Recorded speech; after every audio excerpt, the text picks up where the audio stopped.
СДСМ преку своите аналитичари отворено ги прифаќа понудите на ДУИ за влез во новата влада. Последен во низата е Сашо Ордановски, еден од главните поддржувачи на опозицијата, според кој нема ништо спорно, заев да ја прифати платформата на албанските партии.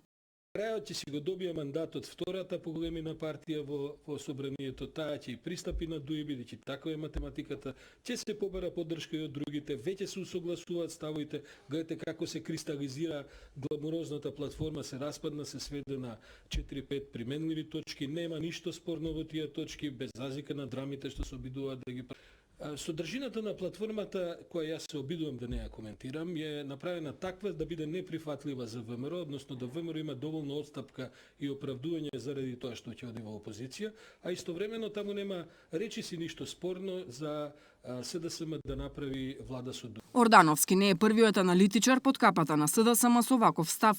Со слични позиции излегува и Бранко Геровски и Бранко Тричковски, со тврдење дека барањата на албанските партии за официјализирање на албанскиот јазик на целата територија и редефинирање на националните символи на Македонија биле премногу меки и несуштински.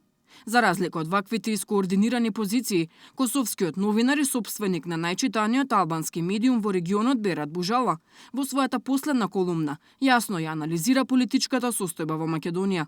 Тој отворено пишува дека Ахмети не треба да потпаѓа под влијание на други фактори, бидејќи ако не направи коалиција со Груевски, исчезнувањето на ДУИ е неизбежно. Кога се веќе поминати неколку недели од денот на изборите, се уште нема политичка јасност. Тоа што е очигледно е тенденцијата за непочитување на гласот на македонците и оној на албанците, што гласаа за ВМРО и ДУИ. Се обидуваат да направат еден пуч против партијата која очигледно беше најгласана од македонците, односно против ВМРО и незиниот шеф Никола Груевски. Формирањето на коалиција помеѓу ДУИ и СДСМ ќе ја доведеше државата на непознати простори до тогаш. Ова ќе беше прв пат на таков неискрен начин да се згази волјата на мнозинството од македонците. СДСМ покрај сите обиди, покрај сите шеми не успеа да биде на еднакво ниво со историскиот противник. Им зедоа илјадници гласови на албанците, но не успеа. Така да оваа шема треба да се затвори со тоа, напишаните планови на лист не треба по секоја цена да се реализираат, пишува Бужала и заклучува дека албанците во Македонија денес имаат многу поголеми права од пред една деценија. Јас не знам дали е повеќе антиалбанска партија ВМРО или СДСМ, но знам дека овие последни 10 години Македонија беше наш сојузник на меѓународната сцена. Сакам да додадам уште нешто. Секогаш кога ја поминувам границата, на македонската страна граничните полицајци ми зборуваат на албански. Ова го немаше порано. Знам и нешто друго. Во државната администрација на оваа држава се вработени околу 30.000 албанци. За крај, овој договор помеѓу ДУИ и ВМРО е политички договор, не е доживотен.